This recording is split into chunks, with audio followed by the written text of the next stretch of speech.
Mississippi does have a trigger law in place that was passed in 2007, and that trigger law will go into effect should the draft opinion, which obviously has been a bit of a bombshell this entire week from a national conversation and political discussion.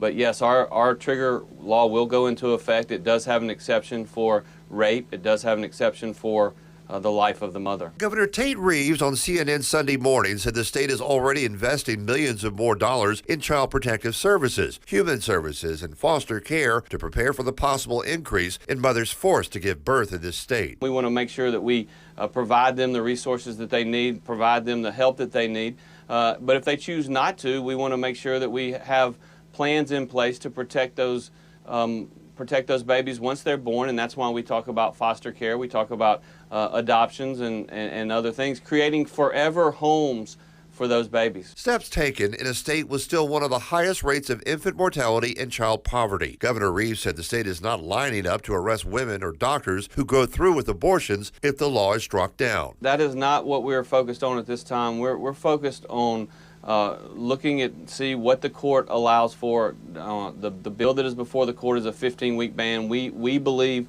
that the overturning of Roe is the correct decision by the court, and so in Mississippi we don't have laws on the books that would lead to arresting individuals or anything along those lines. There is no fundamental right to an abortion in the U.S. Constitution. There is nothing in the U.S. Constitution that precludes individual states from regulating or restricting abortions, and that's the ruling that the court should make.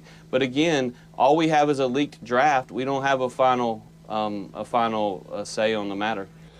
And that is the lingering question tonight: when will the High Court issue its actual ruling? It was expected to come next month at the earliest. Now, 13 states have trigger laws, which are bans on abortion that would go into effect if Roe v. Wade is overturned.